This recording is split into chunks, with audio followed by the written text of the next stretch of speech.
우리를 예배로 초대하시고 부르십니다.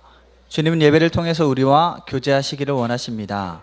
이제 다 같이 우리의 뜻과 정성을 모아 거룩하신 하나님을 예배합시다. 여호와께서 다스리시니 만민이 떨 것이요 여호와께서 그룹 사이에 자정하시니 땅이 흔들릴 것이로다. 시온에 계시는 여호와는 위대하시고 모든 민족보다 높으시도다. 주의 크고 두려운 이름을 찬송할지니 그는 거룩하심이로다. 하나님은 영이시니 예배하는 자가 영과 진리로 예배할지니라. 아멘.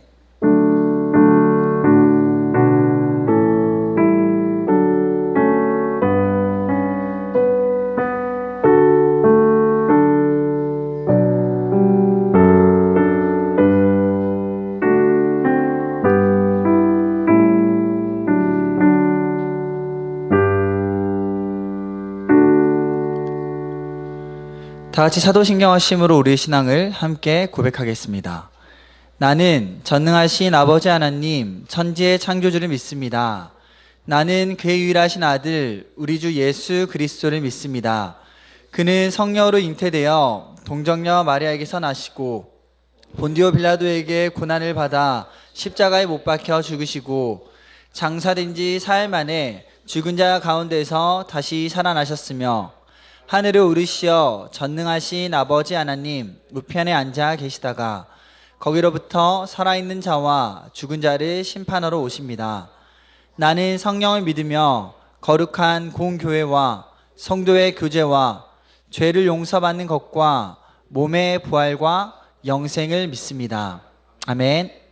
사랑하는 성도님들, 하나님은 우리 자신의 죄와 허물과 잘못을 거짓없이 고백할 때에 용서의 손길을 허락하십니다. 이 시간 한 주간의 삶을 돌아보며 주님과 나만이 아는 죄를 가지고 주님께 참회의 기도를 드립시다.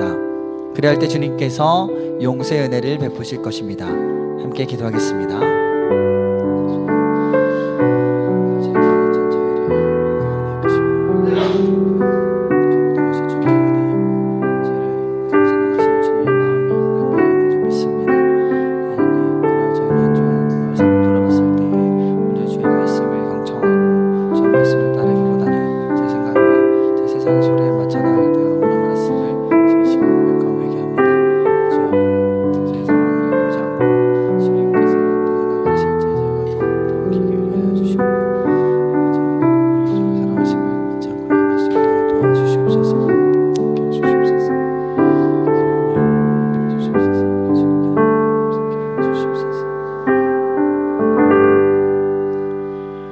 너희가 내 목소리를 순종하고 나의 모든 명령을 따라 행하면 너희는 내 백성이 되겠고 나는 너희의 하나님이 되리라. 그러므로 이제 그리스도 예수 안에 있는 자에게는 결코 정죄함이 없느니라. 아멘.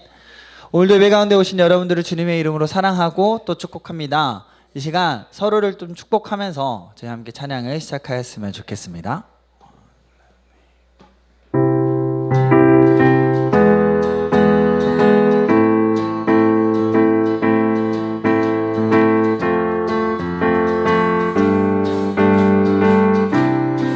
아주 먼 옛날 하늘에서는 아주 먼 옛날 하늘에서는 당신을 향한 계획이 있었죠. 하나님께서 바라보시며 좋았더라고 말씀. 우리 다시 한번 축복할까? 아주 먼 옛날 아주 먼 옛날 하늘에서 당신을 향한 계획이 있었죠. 하나님께서 바라보시고 좋았더라고 말씀하셨네. 이 세상 그 무엇보다 귀하게 나의 손으로 창조하였노라. 아멘. 너로 인하여 기뻐하노라. 내가 너를 사랑하노라. 사랑해요, 사랑해요, 사랑해요.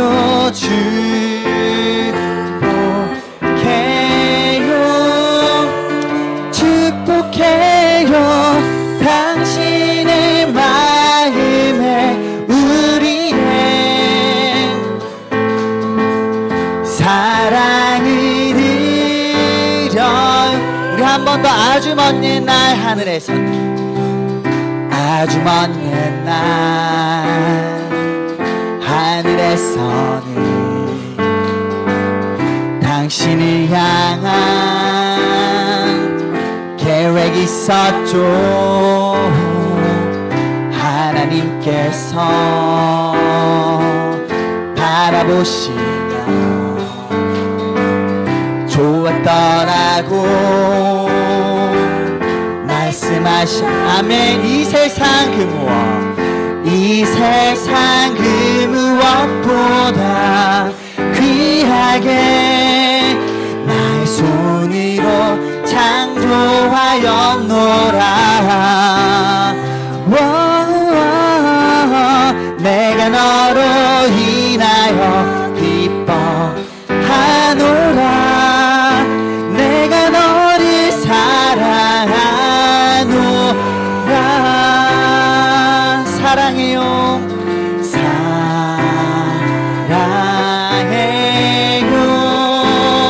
사랑해요. 축복해요, 축복해요, 당신의 마음에 우리의 사랑을. 우리 한 번 더. 사랑해요, 축복해요, 사랑해요,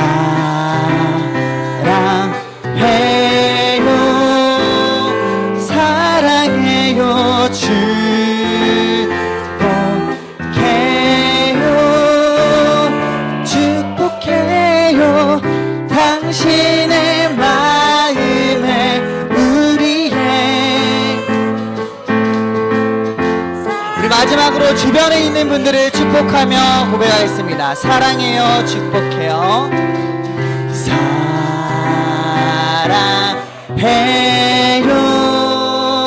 사랑해요. 축복해요, 축복해요, 당신의 마음에 우리의 사랑을 드려요. 사랑하고 축복합니다.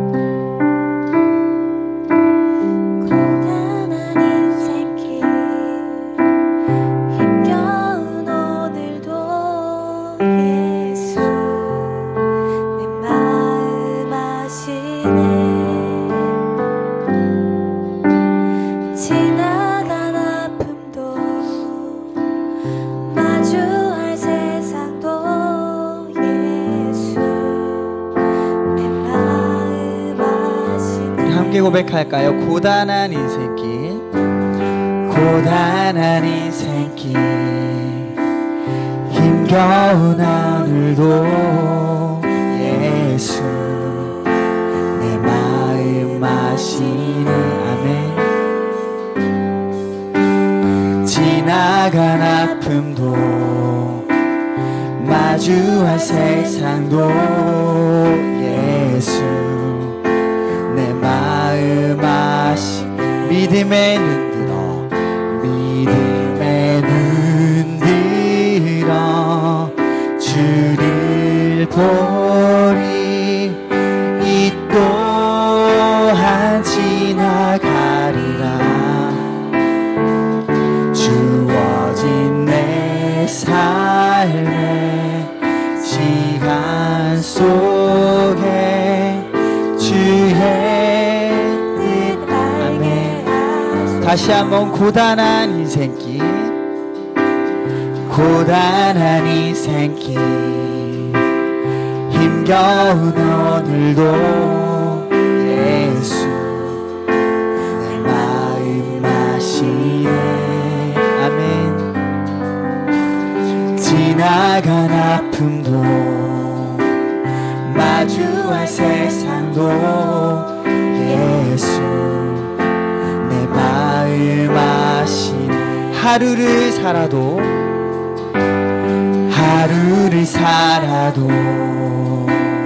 기쁨으로 가리. 예수 내 함께 하시네. 아멘. 후회도 염려도 온전히 맡기리. 예수 늘 함께 하시네. 믿음의 눈 들어, 믿음의 눈 들어 주를 보리. 이 또한 지나가리라. 주어진 내 삶의 시간 속에 주의 뜻 알게. 믿음의 눈 들어, 믿음의 눈 들어 주를 보리. 이 또한 지나가리라. 주어진 내 삶의 시간 속에 주의 뜻 알게 하소서. 거친 파도 날 향해 와도 주와 함께 날아오르리. 폭풍 가운데 나의 영혼 잠잠하게 주를 보. 거친 파도 날 향해, 거친 파도 날 향해 와도 주와 함께 날아오르리. 폭풍 가운데 나의 영혼 잠잠하게 주를 보리라. 주 품에 품으소서. 주 품에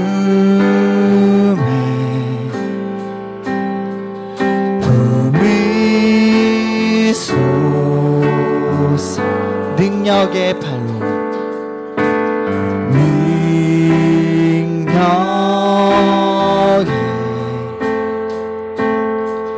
발로 덮으소서. 2절로 고백하겠습니다. 주님 안에, 주님 안에 나 거하리, 나 거하리. 주 능력 나 잠잠히, 주 능력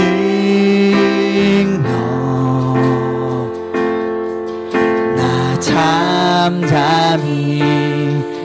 아멘. 거친 파도, 거친 파도 날 향해 와도 주와 함께 날아오르리.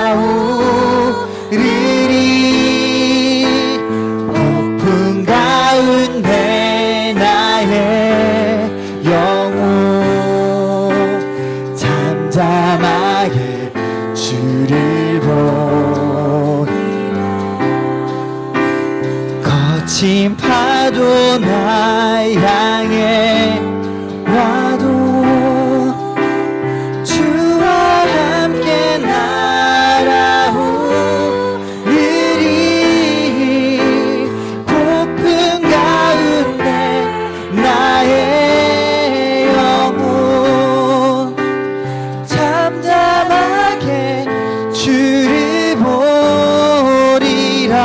거친 파도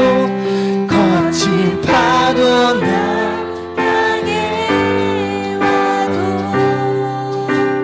주와 함께 날아오르리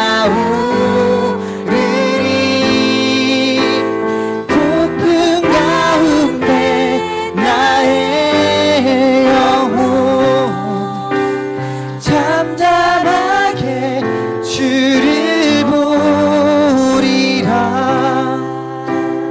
거친 파도 날 향해 와도 나와 함께 날아오르리 폭풍 가운데 나의 영혼 잠잠하게 우리 목소리로만 다시 한번 고백하겠습니다. 거친 파도 날 향해 와도 주와 함께 날아오르리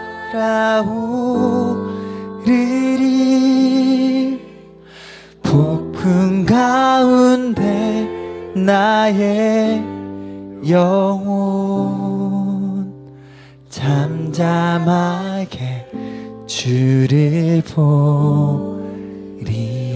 아멘. 함께 예배를 위해 기도하며 나갔으면 좋겠습니다. 저희를 그 누구보다 사랑하시는 주님, 그 주님의 사랑을 저희가 이 시간 깊이 깨달을 수 있도록 저희 가운데 은혜 허락하여 주시고 정말 저희가 주님 품 안에 있음을 믿음으로 취하고 저희의 매일의 삶 가운데서 주님을 향한 믿음과 저희를 향한 주님의 사랑을 힘입어 용기 내어 살아갈 수 있는 저희 모두가 되게 하여 주시옵소서. 그런 예배 되게 하여 주시옵소서. 이런 마음을 가지고 함께 예배를 위해 기도하며 나가겠습니다. 기도하겠습니다. 사랑의 주님, 저희를 너무나 사랑하신 줄 믿습니다. 정말 아주 먼 옛날 기초부터 저희를 계획하시고 저희의 삶을 그 누구보다 귀하게 여겨주시는 주님이신 줄 믿습니다. 하나님 주님, 저희는 때로는 상황이 힘들고 어렵고 고난이 닥쳐올 때면 그 가운데 무너지고 넘어지고 염려하고 두려움에 가득 찰 때가 너무나 많이 있습니다. 하지만 그러한 가운데서도, 그러한 과정 가운데서도 저희가 주님의 품 안에 있음을 저희가 믿음으로 취하게 하여 주시옵고 믿음의 눈을 들고 땅 가운데 살아갈 수 있게 하여 주시옵소서. 오늘 시간 그런 예배 되게 하여 주시옵소서. 성령님 저희 가운데 충만함으로 채워주셔서 저희로는 가질 수 없는 힘과 능력과 용기를 붙들어 주시옵소서.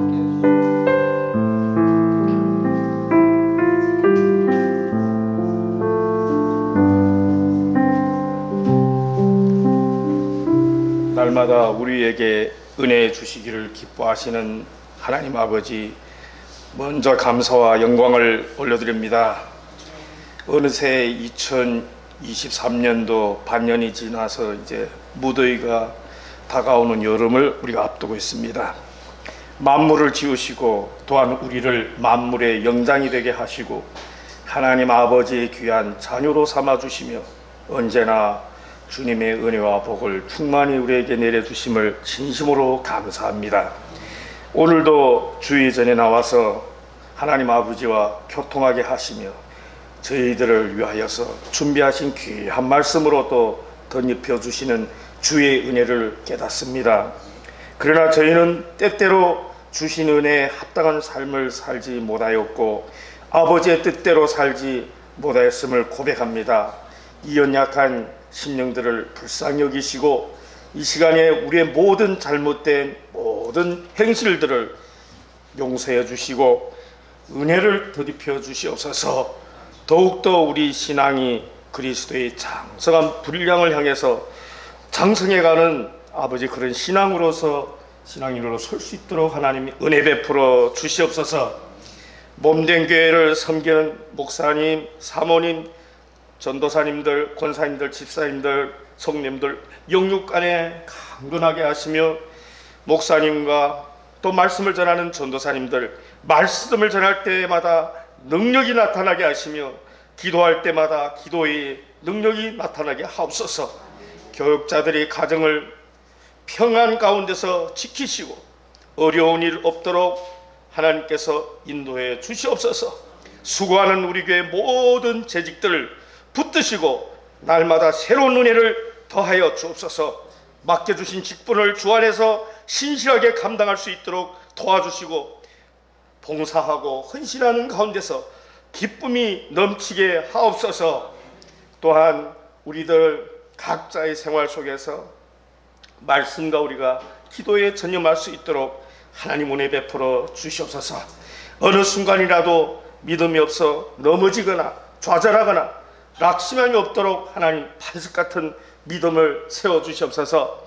오늘도 이 자리에 나오지 못한 성도님들 어떤 사정이 있든 하나님께서 크신 은혜와 믿음을 주시고 또 용역간의 강건함을 주셔서 다음 예배에는 꼭 나와 예배할 수 있도록 하나님 은혜 베풀어 주시옵소서. 우리 주일학교 아버지, 우리 교회 주일학교 어린이들이 있습니다. 가르치는 우리 교사 선생님들에게도 능력과 지혜를 주시고 주일학교가 날로 봉성장하게 하옵시며 우리 초, 중, 고 모든 어린이들이 믿음으로 잘 자라서 이 시대를 아버지 앞에 귀하게 쓰임받는 하나님 아버지 귀한 일꾼들이 될 수 있도록 은혜 베풀어 주시옵소서.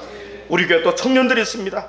교회 청년들 한 분 한 분 모두 주님의 참된 제자로 잘 양육받고 훈련받고 우리 교회뿐만 아니라 우리 한국교회 나가서 이 시대를 걸머지고 나갈 하나님의 귀한 일꾼들로 성장할 수 있도록 하나님 은혜 베풀어 주시옵소서. 귀한 만남의 복도 주시옵고 또 우리 교회가 개척한 지 얼마 안 되지만은 하나님 우리가 지금 8분의 아버지 선교사들을 위해서 우리가 기도하며 물질로 또 후원하고 있습니다. 아버지 하나님이 8분의 선교사님들에게 힘과 능력 주시고 그들의 어떤 아버지 그런 오지 어려운 형편에서도 주님의 주신 능력과 또 경제 물질 또 필요한 동역자들 바울에게 주셨던 귀한 모든 은혜를 그들에게도 베풀어 주셔서 아버지 그 많은 영혼들을 주님 앞으로 인도하며 하나님께 큰 영광 돌리는 성도의 사역이 될 수 있도록 은혜 베풀어 주시옵소서. 하나님 이 나라를 긍휼하게 주시옵고 세속주의, 안혈주의, 인본주의 또 동성연애 차별금지법 절대로 합법화되지 않고 여러 가지 적그리독 세력이 아버지 하나님 또 사이비이단 이런 아버지 하나님이여 안쪽으로 외적으로 여러 가지 아버지 지금 우리가 위협을 받고 있습니다. 하나님 긍휼하게 주셔서 이 마지막 때 더욱더 한국교회가 초대교회같이 하나님 중심, 말씀 중심, 교회 중심으로 튼튼히 서서 우리 민족의 복음화와 이 마지막 때 세계 선교할 수 있는 제사장 아버지 민족과 교회가 될 수 있도록 은혜 내려 주시옵소서. 하루빨리 우리 북녘 땅 북한에 있는 불쌍한 우리 동포들과 함께 복음으로 통일되어서 주님 앞에 마음껏 감사하며 찬양하는 그날이 속히 임하게 은혜 베풀어 주시옵소서. 헐벗고 굶주려가는 북녘의 불쌍한 동포들 하나님께서 긍휼히 여겨주셔서 영육간에 크신 은혜를 베풀어 주셨기를 간절히 바랐고 원합니다. 오늘도 말씀을 전하는 목사님에게 준비한 말씀에 갑절의 영감을 더하시고 능력의 말씀을 생명의 말씀을 듣는 우리 성도들이 심령의 변화를 받고 우리 심령들이 다 옥토밭이 되어서 30배, 60배, 100배의 열매를 맺어서 하나님께 영광 돌리는 복된 성도들이 되게 주시옵소서. 우리가 한 주간도 살아갈 때 주님이 주신 말씀을 붙들고 유혹 많은 세상에서 우리가 모든 유혹을 싸워 승리하며 죄악과 싸워 승리하며 한 주간도 하나님께 영광 돌리는 삶을 살 수 있도록 은혜 베풀어 주시옵소서. 예배의 시종 악한 마귀 사탄 방해치 못하게 지켜주시고 성삼일체 하나님께만 온전히 영광되는 진정과 신령으로 드리는 참된 예배가 되도록 인도해 주실 줄 믿고 우리를 죄와 사망에서 구원해 주신 예수 그리스도의 이름으로 감사 기도드리옵나이다. 아멘.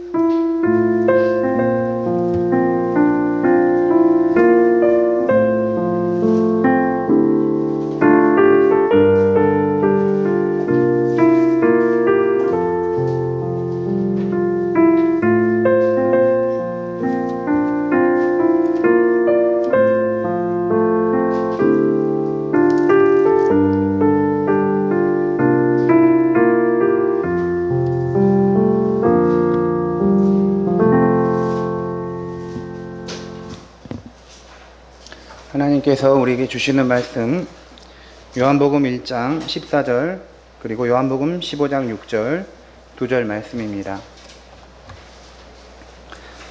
요한복음 1장 14절부터 읽겠습니다.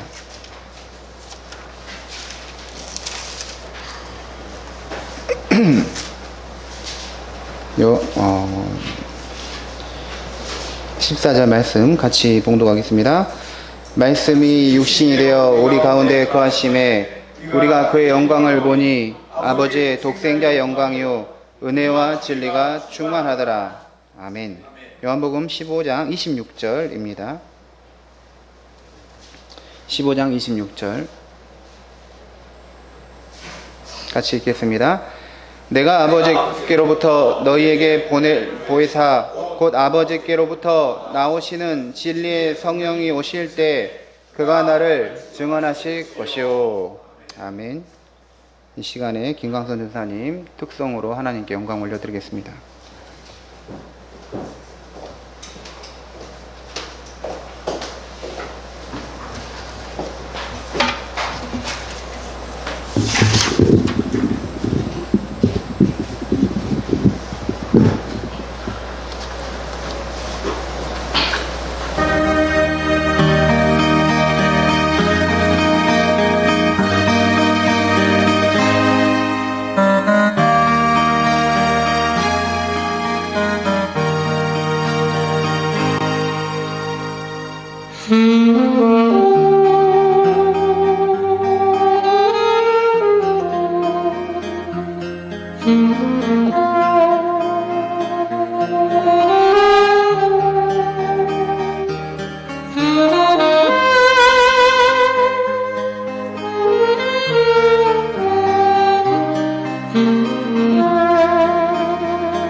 삼위일체 하나님 알기라는 제목으로 하나님 말씀 증거하겠습니다. 우리 믿음은 하나님에 대한 믿음이 근본이지만 이 믿음은 세 가지 차원과 연관되어 있습니다. 믿음은 이 세 가지 중요한 차원과 관계가 되고 있습니다. 첫째는 인지적 차원, 지적인 차원입니다.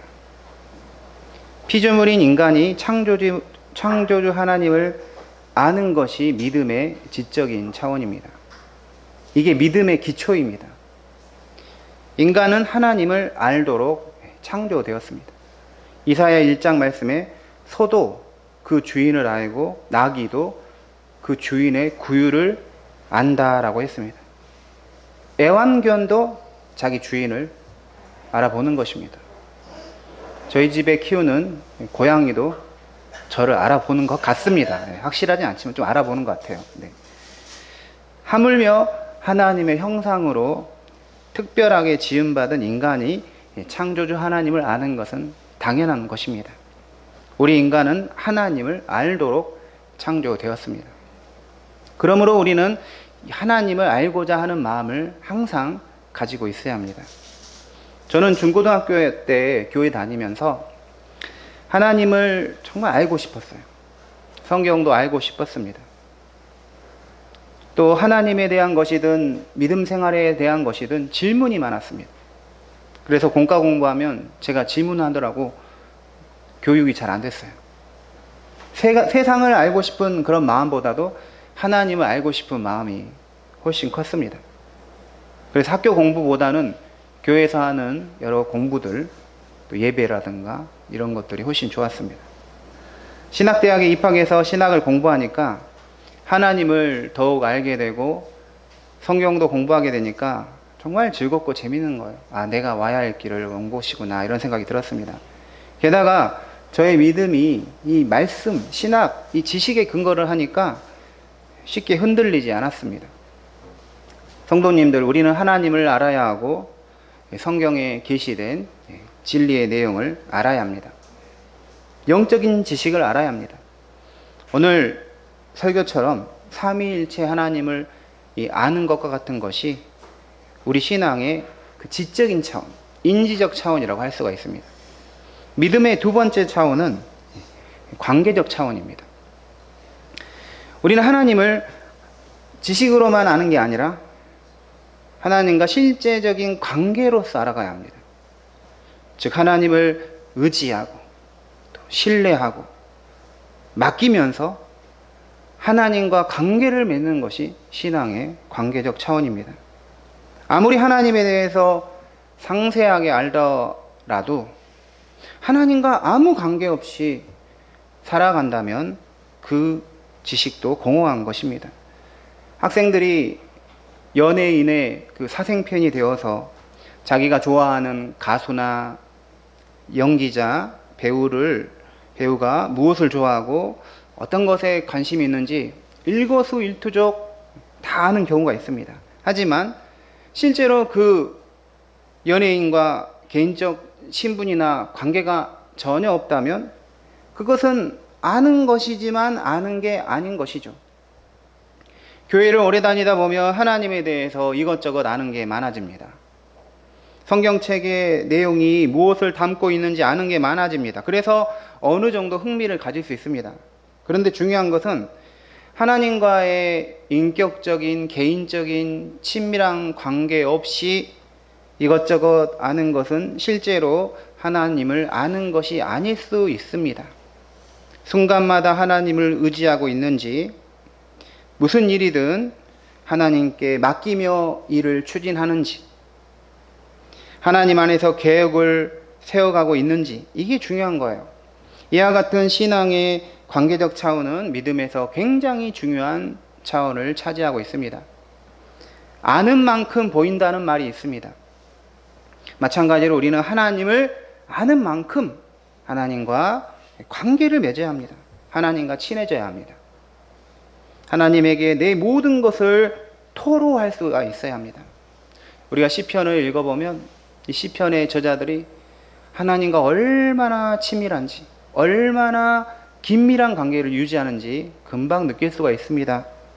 시편은 믿음에서 오는 그 애환이나 또 환이나 애통이나 비참, 고통, 위기 이런 가운데서 이런 상황에서 하나님을 의지하고 신뢰하면서 그분에게 맡기는 그런 내용으로 가득 차 있습니다. 시편은 성도와 하나님과의 관계를 생생하게 묘사하고 표현하고 있습니다. 마지막 세 번째는 신앙의 이 삶의 차원입니다. 믿는 자가 어떻게 살아야 하는지, 어떻게 하나님께 영광을 올려드리며 살 것인지, 그리스도인이 세상에서 소금과 빛이 어떻게 될 것인지, 직장 생활은 어떻게 할 것인지, 가정 생활, 가정은 어떻게 돌볼 것인지, 하나님 나라의 윤리를 묻는 것이죠. 그냥 닥치는 대로 본성대로 사는 것이 아니라 하나님의 뜻대로 말씀대로 사는 것, 이게 신앙의 차원과 관계가 되는 것입니다. 믿음의 그 삶의 차원이 중요한 것은 믿음이라는 것은 삶으로 표현될 수밖에 없기 때문입니다. 믿음이 삶과 괴리된다면 그것은 이미 죽은 믿음입니다. 삶으로 표현되지 않는 신앙은 참 신앙이라고 할 수가 없습니다. 우리가 수영을 배울 때 이론 중심으로 배울 수도 있습니다. 하지만 교실에서 수영을 백날 배워봐야 실전이 없으면 물에 뜨지가 않습니다. 저는 프랑스에서 공부할 때 이 안 들리는 불어를 들으려고 무진장 노력하다가 이 뒷목이 땡겨가지고 통증이 오는 그런 고통을 당한 적이 있었습니다. 그러면서 수영을 하기 시작했어요. 왜냐하면 수영을 하면 통증이 좀 덜했습니다. 근데 저는 수영을 배운 적이 없었어요. 하지만 그냥 무작정 수영장에 1년 전기권 끊고 갔습니다. 그때 학생이 굉장히 쌌거든요. 한 7, 8만 원이면 1년 동안 매일 수영장 갈 수 있었습니다. 거기서 무슨 특별하게 레슨 받지 않았지만 그냥 물에서 살았습니다. 1시간 이상 계속 매일 갔습니다. 이 프랑스 제가 학교 앞에 수영장은 깊이가 3m입니다. 3m에서 수영 안 해본 분은 수영했다고 말하면 안 됩니다. 얼마나 무서운지 몰라요. 그래서 여기 너무 무서워서 다른 수영장 찾아갔더니 거기 깊이가 4m예요. 4m는 진짜 끔찍합니다. 수영 잘 못하는데 이 수영하다가 난간 잡고 이렇게 막 하는데 어느 날은 이렇게 난간이 안 잡히는 거예요. 그래서 막 허우적거리다가 겨우 이렇게 해가지고 잡았더니 프랑스 할머니가 저를 한심하게 쳐다보더라고요. 프랑스 할머니들은 그냥 천천히 왕복을 계속 하더라고요. 너무너무 수영을 잘 하시는 거예요. 그러다 어느 날 저도 이제 수영이 되기 시작했습니다. 계속 하니까 결국은 되더라고요. 그래서 이 앞에서 뒤에까지가 25m인데 25m 왕복을 계속 하는 것이죠. 그리고 아까 4m 그 풀장은 수영장은 50m예요. 그래서 50m 수영 계속 왕복하니까 100m 이런 식으로 수영을 계속했습니다.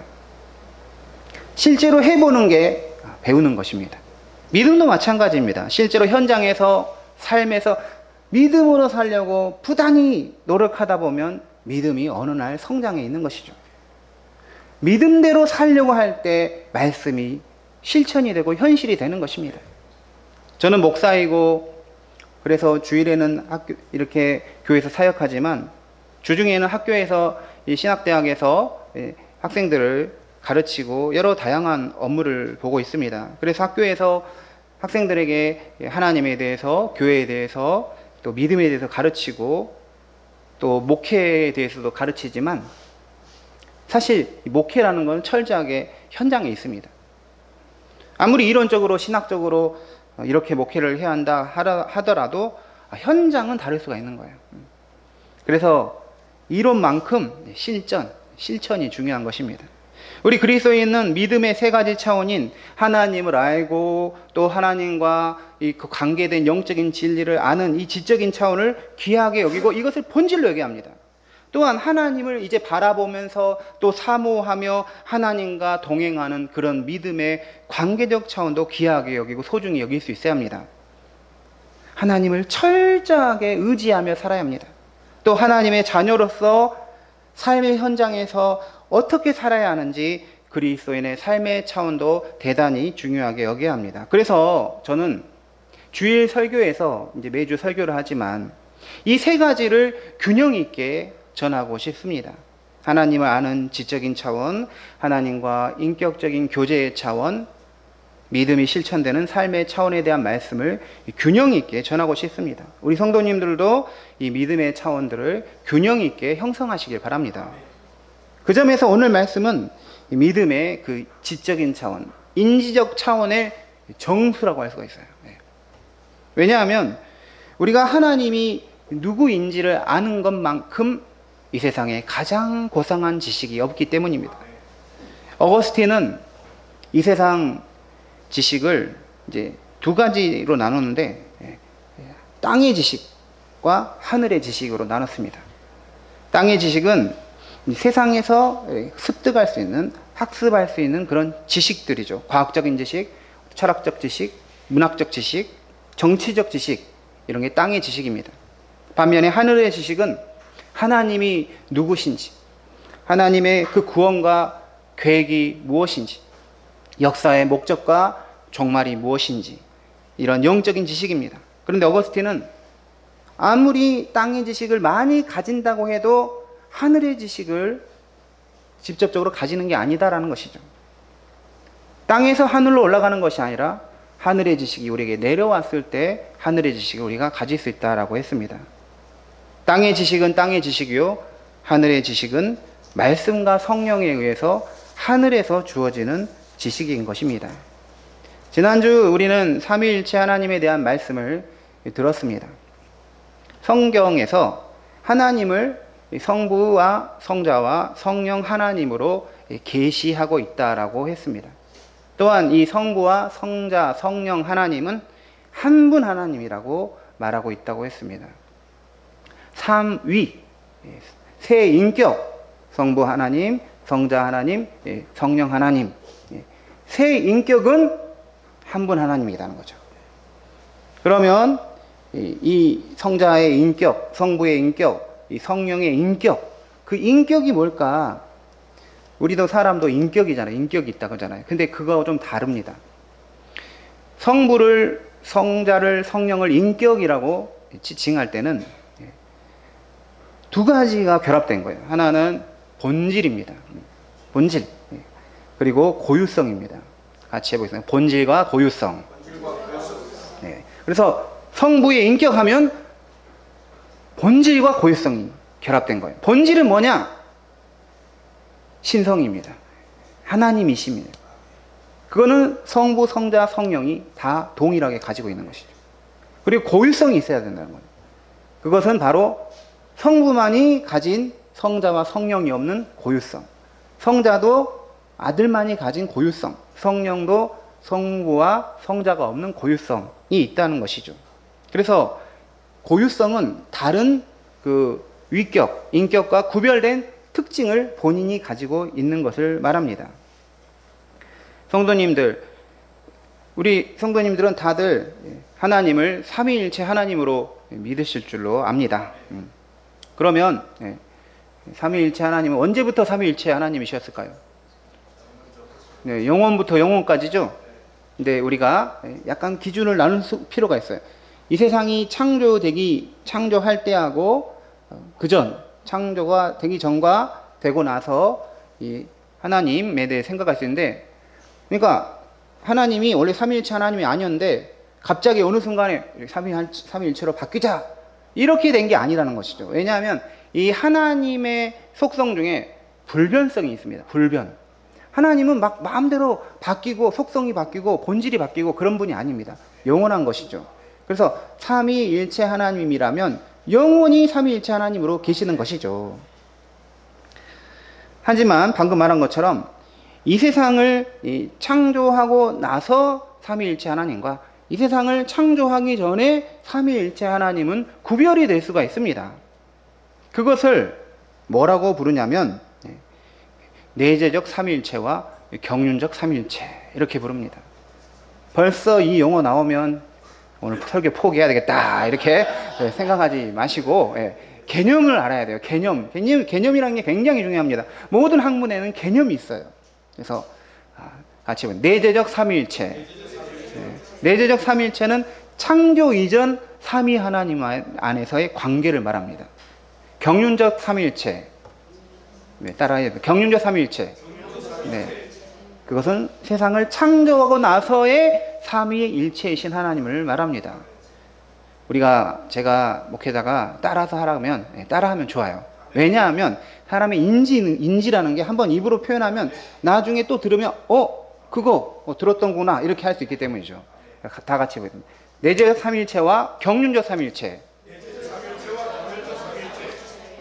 벌써 여러분 수준이 올라가고 있는 거예요. 굉장히 올라가고 있는 거예요. 어디 교회 목사님에게 만약에 만나면 목사님 내재적 삼위일체와 경륜 삼위일체가 뭔지 아십니까? 하면 완전 당황합니다. 목사님들. 네. 그러라고 말하는 게 아닌데 하여튼 우리가 이렇게 생각을 해야 되는데 왜 이렇게 구별이 되냐 하면 부부간의 관계를 우리가 생각해 보면 유사합니다. 아이가 태어나기 전에는 남편과 아내의 관계밖에 없습니다. 내적 관계밖에 없죠. 부부간의 관계. 이 세상을 만들기 전에 내재적 삼위일체에서 하나님은 자기 안에서의 관계밖에 없어요. 근데 이 세상을 만들고 나서 말하자면 자녀가 태어나고 나서는 어떤 관계가 있나요?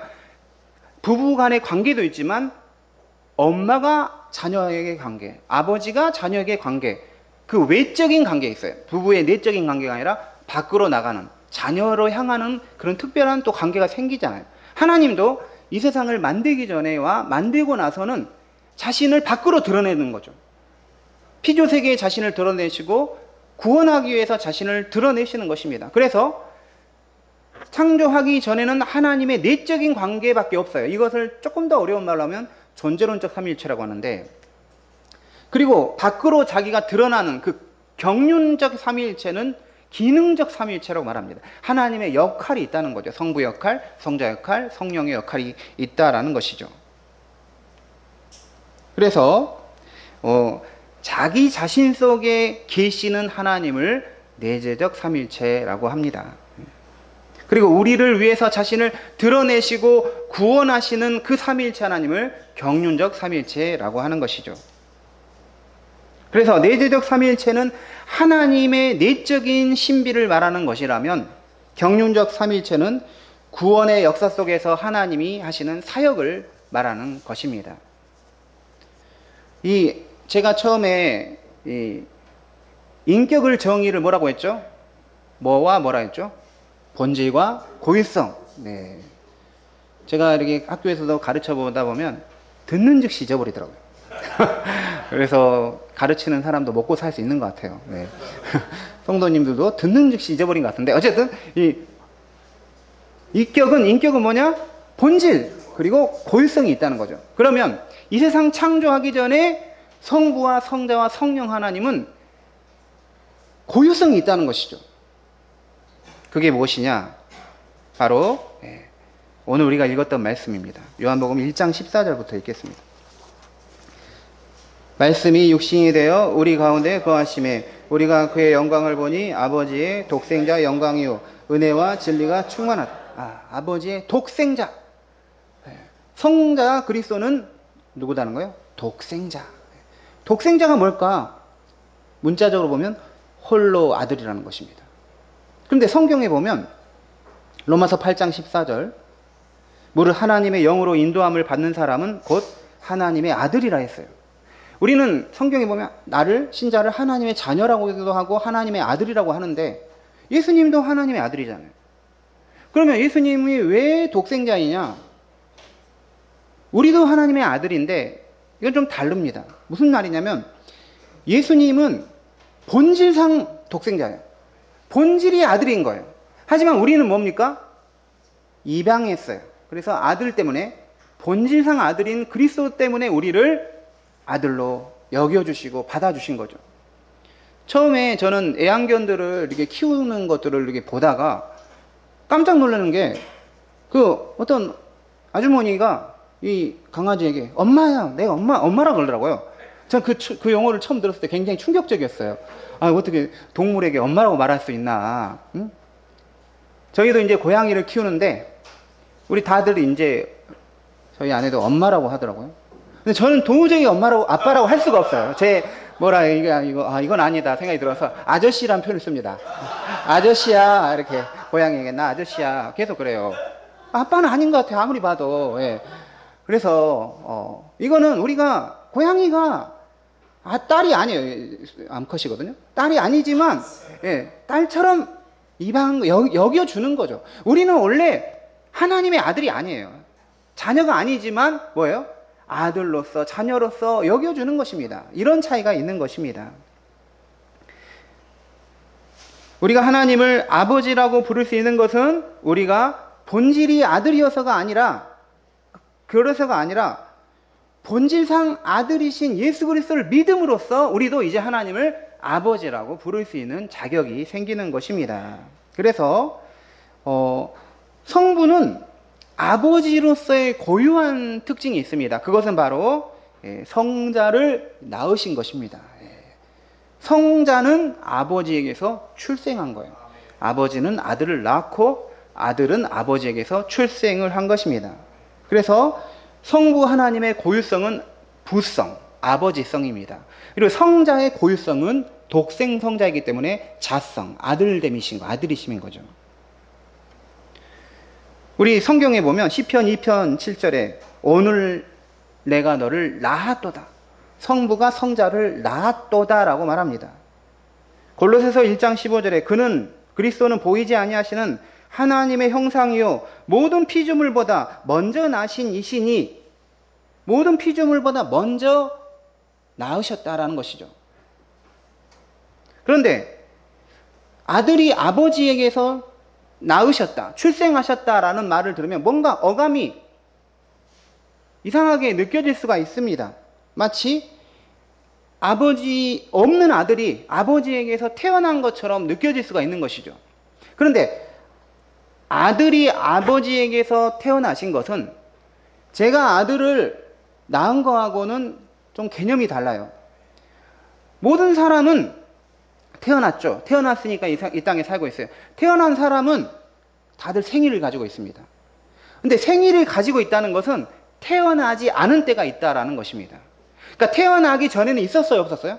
없었습니다. 그러면 아들도 출생했죠. 아버지에게서 출생하면 출생되기 전에 없었을까요? 그게 아니다는 것입니다. 그런데 그래서 이걸 뭐라고 표현하냐면 신학적인 용어로 아들의 출생을 가리켜서 영원한 출생이라고 말합니다.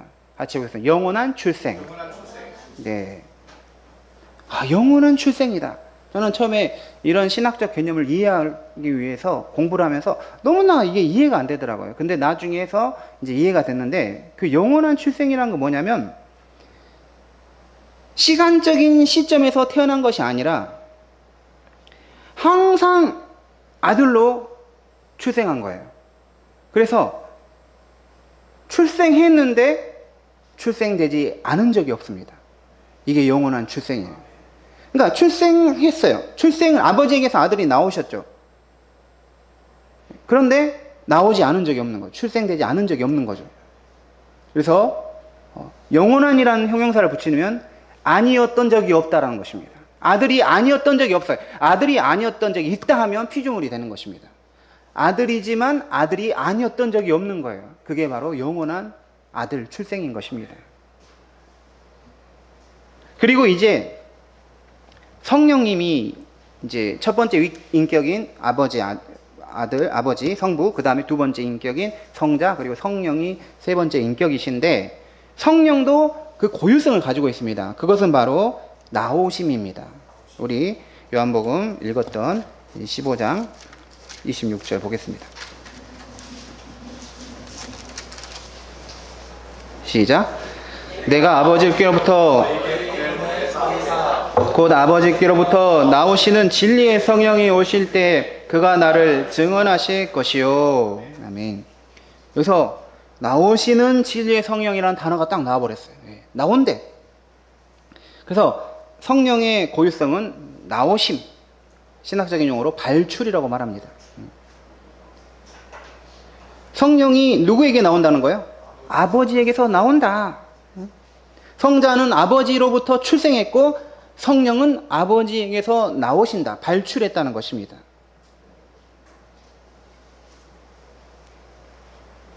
그런데 이 성자도 영원한 출생인 것처럼 성령도 나오셨는데 영원한 나오심이죠. 그래서 나오시지 않은 적이 없죠. 나오셨는데 나오시지 않은 적이 없어요. 그게 바로 하나님의 내적 관계입니다. 아버지는 출생시키시고 아들을 출생시키시고 성령을 나오게 하셨어요. 아들은 아버지에게서 출생했어요. 성령은 아버지에게서 나오셨습니다. 그러면 아들의 출생과 성령의 나오심, 발출은 무슨 차이가 있느냐? 제가 굉장히 연구를 많이 봤는데 다들 모른다고 하더라고요. 신비라는 이게 뭔지 몰라요. 사실은 우리는 그런 개념을 가지고 있을 뿐이지 그게 정확하게 뭔지는 사실 알 수가 없는 것이죠.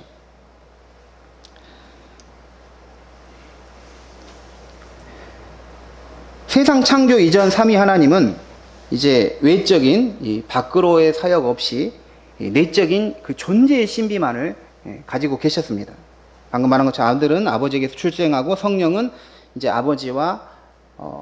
아버지로부터 나왔는데 제가 여기를 어제 설교 준비를 다 하면서 할까 말까 하다가 다 빼버렸어요. 왜냐하면 이 필리오께 논쟁이라는 거 있는데 정말 잠깐 설명하면 다시 머리를 이제 굴려야 되겠습니다. 인지적 차원. 성령이 누구에게 나온다 했어요? 아버지로부터 나오신다 했는데 이거는 이 교회가 두 개의 교회가 있습니다. 무슨 말이냐면 서방교회, 서쪽 지역의 교회가 있고 동쪽 지역의 교회가 있는 동방교회가 있는데 서방교회는 라틴어를 쓰는 우리식으로 말하면 지금 현재 카톨릭교회와 개신교가 서방교회입니다. 그리고 헬라어나 어떤 러시아어 그리고 이런 데를 바로 그쪽 동네에서의 교회를 동방교회라고 하는데 서방교회와 동방교회가 나눠질 때 이유가 있어요. 나눠지는데 원래 니케아 콘스탄티노플 신조에는 아버지로부터 나온다라고 쓰여 있는데 이 서방교회 이 신학자들이 거기에다가 그리고 아들을 넣었어요. 그리고 나서 이 동방교회가 그리고 아들을 빼고 그냥 아버지로부터만 나온다 이렇게 말했습니다. 여러분은 성령님이 아버지에게만 나오는 거하고 아버지와 아들에게 나오는 거하고 내가 예수 믿는 거하고 뭔 상관이냐 이렇게 생각할 수 있을지 모르지만 신학자들이 그냥 할 일 없이 논쟁한 게 아닙니다. 무슨 말이냐면 아들을 넣느냐 안 넣느냐에 따라서 굉장히 이게 미묘한 차이가 있게 되는 것이죠. 무슨 말이냐면 아버지에게서 아들이 출생했죠.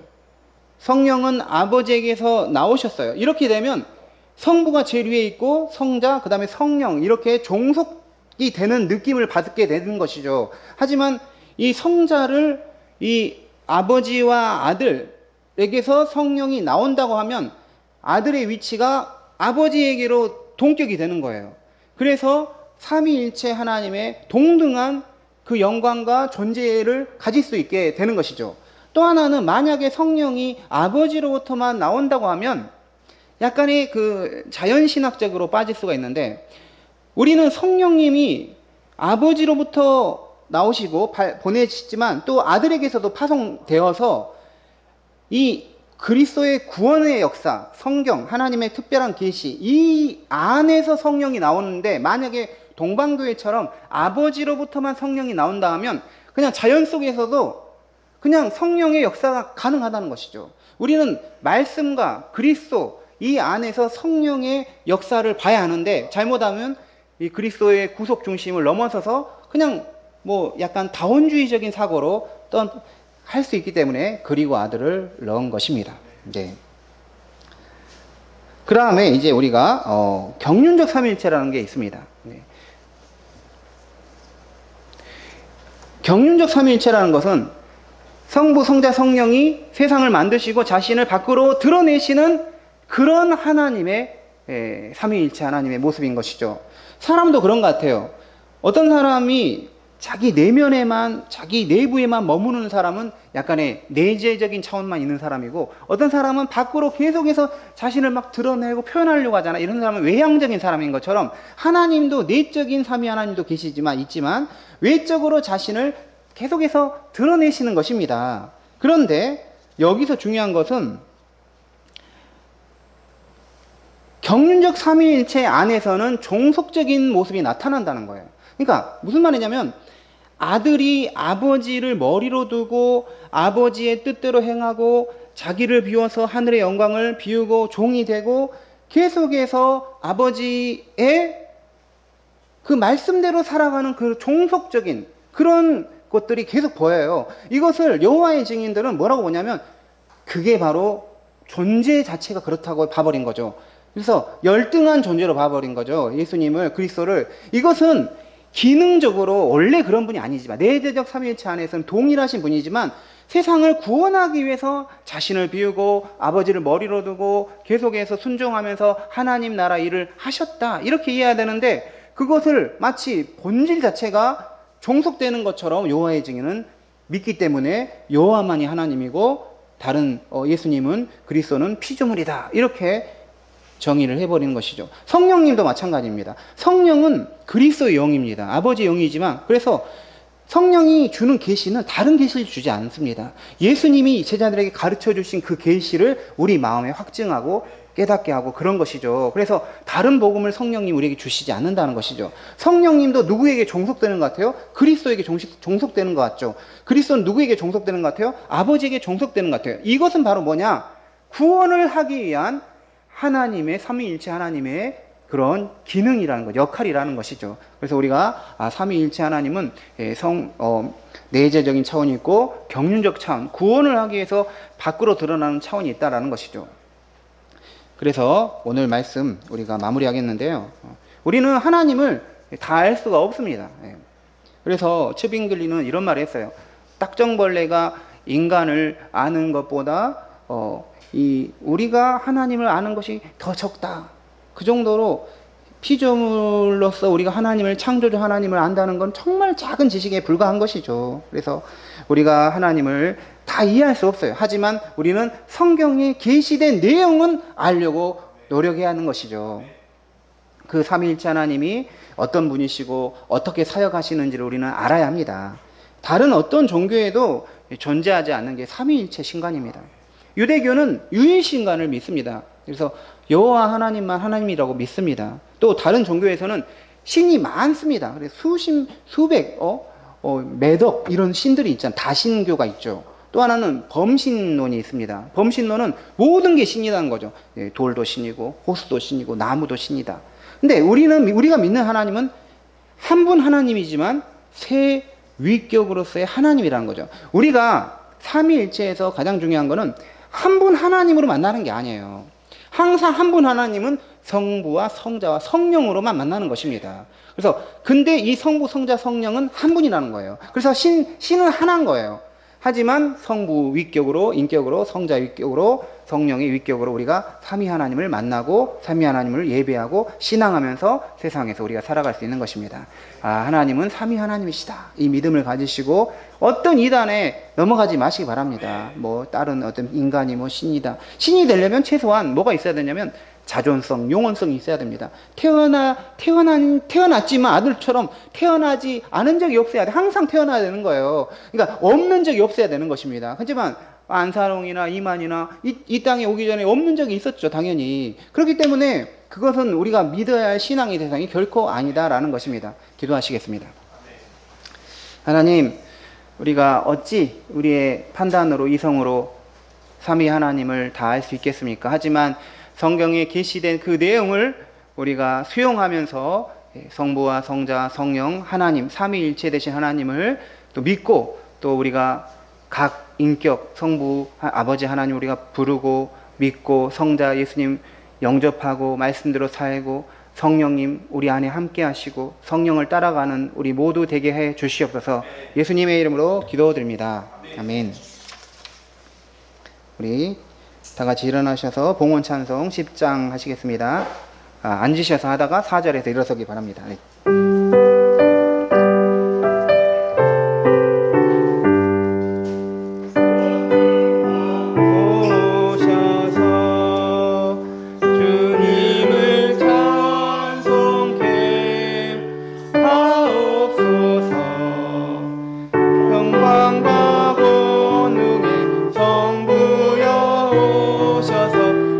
우리를 다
하나님 아버지, 우리가 하나님이 삼위일체이신 하나님을 정말 알게 된 것 감사합니다.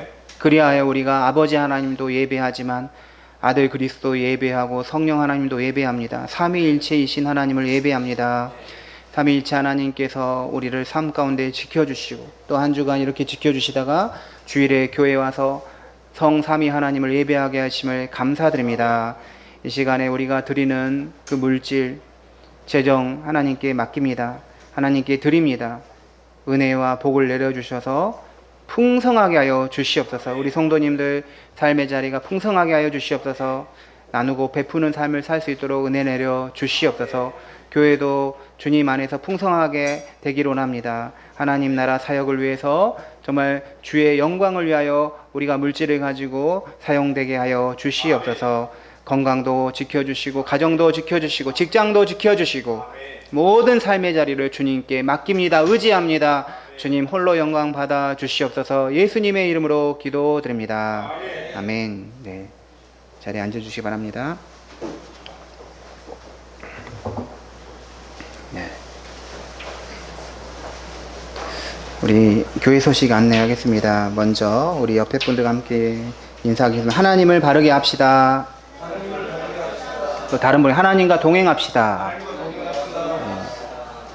오늘 처음 오신 우리 성도님이 계시는데 이혜림 선생님과 우리 따님이 방문해 주셨습니다. 잠깐 일어나 주시겠습니다.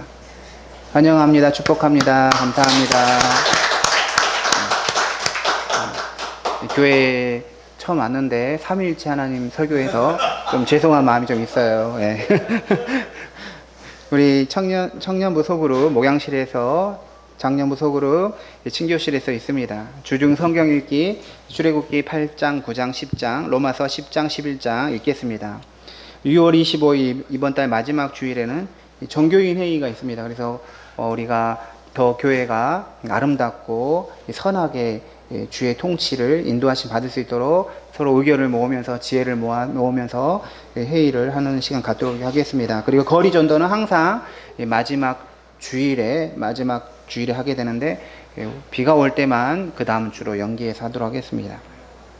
7월 23일에 저희 교회에 입교식과 세례식이 있습니다. 그래서 유아 세례, 어린이 세례, 아동 세례, 이제 성인 세례, 그리고 유아 세례를 받은 아이는 입교식을 갖도록 하겠습니다. 그래서 6월에 신청 기간을 받고 교육은 7월, 2월, 2일, 9일, 16일 이렇게 하겠습니다. 다 같이 일어나셔서 파송에 찬송하겠습니다.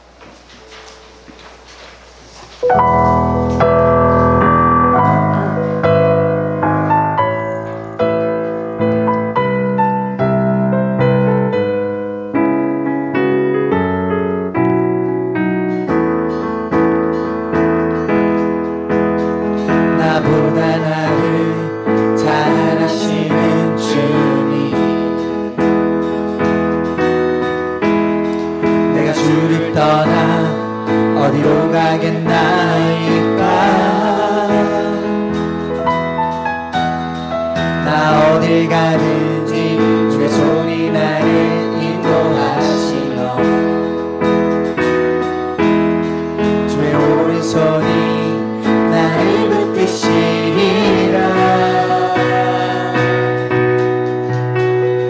나를 창세전부터 계획하시고 지금까지 인도하시네. 하나님이여 주의 생각이 어찌 그리 보배로우신지요. 나의 생각보다 나의 뜻보다 더 크고 놀라우신 주님, 하나님이여 나를 살피사 나의 마음을 다시 오니 난 영원한 길로 인도하소. 하나님이여 주의 생각이, 하나님이여 주의 생각이 어찌 그리 보배로우신지요. 나의 생각보다 나의 뜻보다 더 크고 놀라우신 나를 살피사 나의 마음을 다시 오니 날 영원한 길로 인도하소서.